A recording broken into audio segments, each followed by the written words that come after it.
Hope is a fragile thing.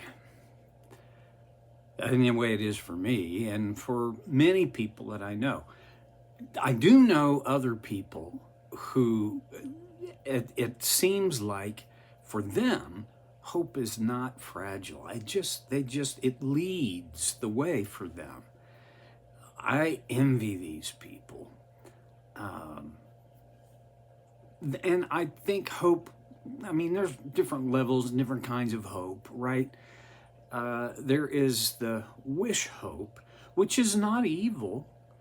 I, you know, I hope the wind will quit blowing like this so I can go hit some range balls. Okay, that's not a bad thing, but it is just a wish. There is this other hope that I have. I hope that I'm going to see my friends in Florida for a week. Well, that's not a wish. I mean, we got the plane tickets, we've got the plans we're going to pack. I mean that's a legitimate hope, but it's not the wish kind of hope, and it's a short-term kind of hope.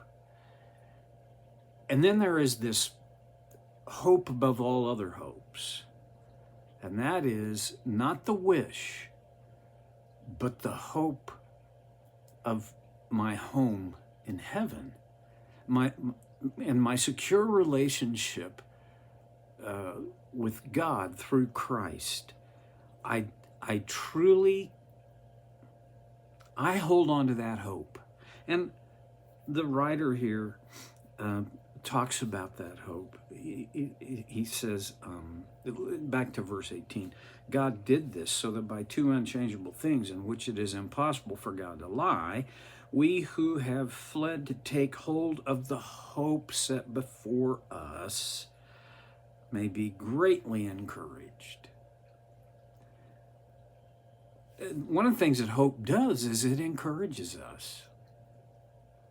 And the hope that the Hebrew writer is talking about, it's not a hope that we invent.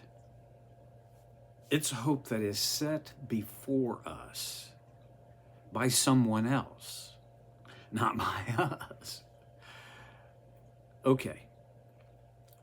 All of that idea, that as big as you can think of it on the front of hope, it's essential. And I cannot tell you how to have hope. I wish I could. I wish I could say, all right, here is a 3-step model for getting hope. And if you, and this happens to me and others that I know, where you lose hope, and when you have lost hope, it isn't like I can say, well, just get it back. Don't forget, you've got hope. Okay, well, I get that. Yes, I have hope. I have hope that heaven is my real home, and that a place is prepared for me by Jesus there. That's a hope. But when you come, down, that's a 30,000 foot hope, right? When I come down to street level, there are days when I don't have much street level hope. I hope in the wish category that somehow I could come across or think up or be taught how to get hope back or how to get it in the first place. I do know this much. Hope depends to a large degree on trust. I don't think it's even more. I don't have hope for things happening which are controlled or influenced by others if I don't trust the other. Does that make sense? I don't know how to fix. I don't think there is fixing that. I think it's actually not a bad thing, right? My trust is small sometimes. Is yours?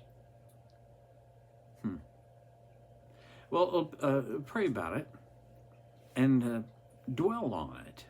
And if you come up with some good ideas on hope, I want to know them. I truly want to know. And if I come up with anything, I'm going to be sharing it with you. So, okay. And then verse 19. We have this hope as an anchor for the soul. Well, let's talk about anchors in life. I mean, it's a word picture. What is it that keeps me held firm and fast? That keeps me from, again, a word picture, from drifting or being driven into the rocks. It's the anchor of my soul, which is hope. And I believe the hope that the Hebrew writer intends here is the ultimate hope of all hopes that I've talked about already, that my name is written in the Lamb's Book of Life. Not because anything I did, I didn't measure up, I didn't achieve my name in the Lamb's Book of Life. It was written there not because of me, but because of the grace of Jesus, his love, and what he did for us, what he has done. This is a past tense issue. That hope, that ultimate hope, is the anchor of my soul. It doesn't make the current difficulties that I may be going through or you may be going through go away. It might not even soften them, but it adds a layer of reality, a dimension of reality that it trumps what I'm going through. And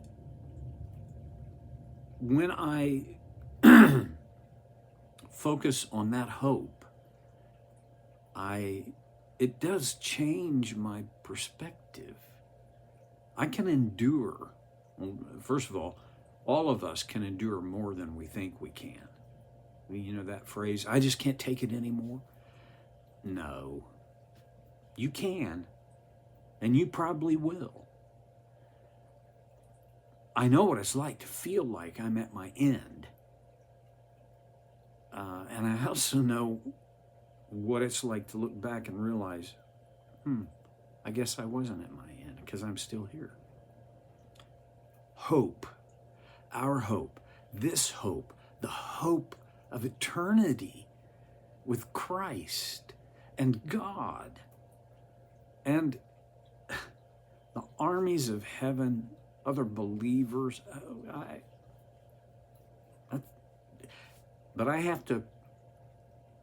do have to focus on that hope. I have to set my mind on that hope. I do it, I've told you this before, with the last 2 chapters in the book of Revelation, reading them and over and over again to get in my head, get in my mind, and get in my heart. That's where I'm going. That's my ultimate hope. Okay. We have this hope as an anchor for the soul. Oh, here's another one I can't quite answer. So what is the soul?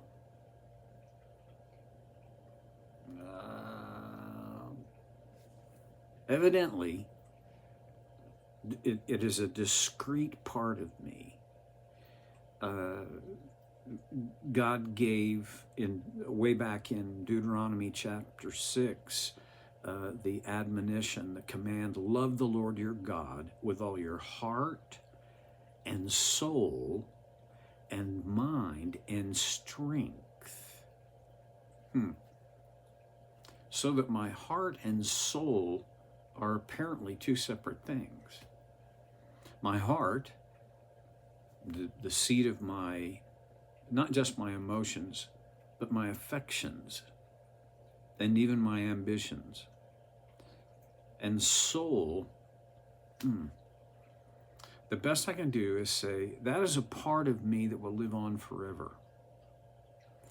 It is I don't know how to separate soul and spirit, although in Scripture, there are times when the two are talked about as though there was this discrete difference between them. I don't know how to define that difference.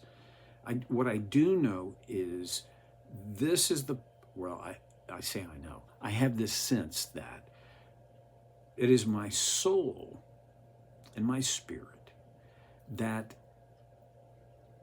fundamentally connects with God. It relates to Him, and He to me on the basis of my soul and my spirit. So I would call it a spiritual relationship. Yeah, okay, I'm making it worse. We have this hope as an anchor for the soul. What I would call that deepest part of me, the essence of who I am, firm and secure. See, the basis of my hope is firm and secure. And when I call my mind back to that basis of hope,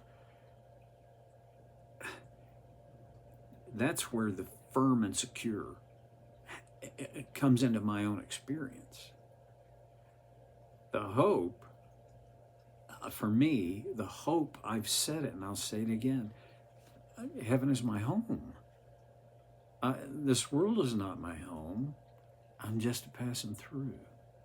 My treasures are laid up somewhere beyond the blue. I am heaven bound. I'm just a sojourner here. And my hope, well, it's the same hope.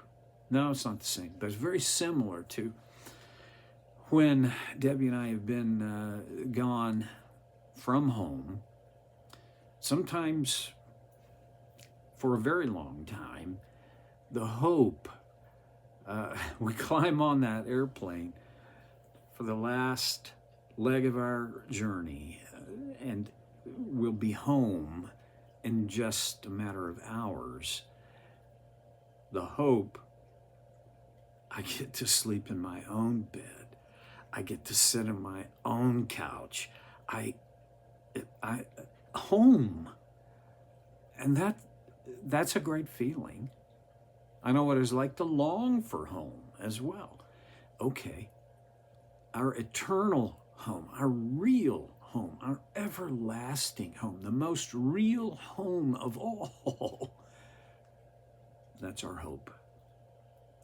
And reminding ourselves of that hope, well, it's not going to change. It's firm and secure. Old versions of the Bible call it steadfast and sure. It enters the inner sanctuary behind the curtain where our forerunner Jesus has entered on our behalf.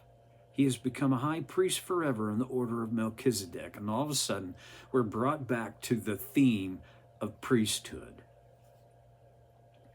We have this hope as an anchor for the soul, firm and secure.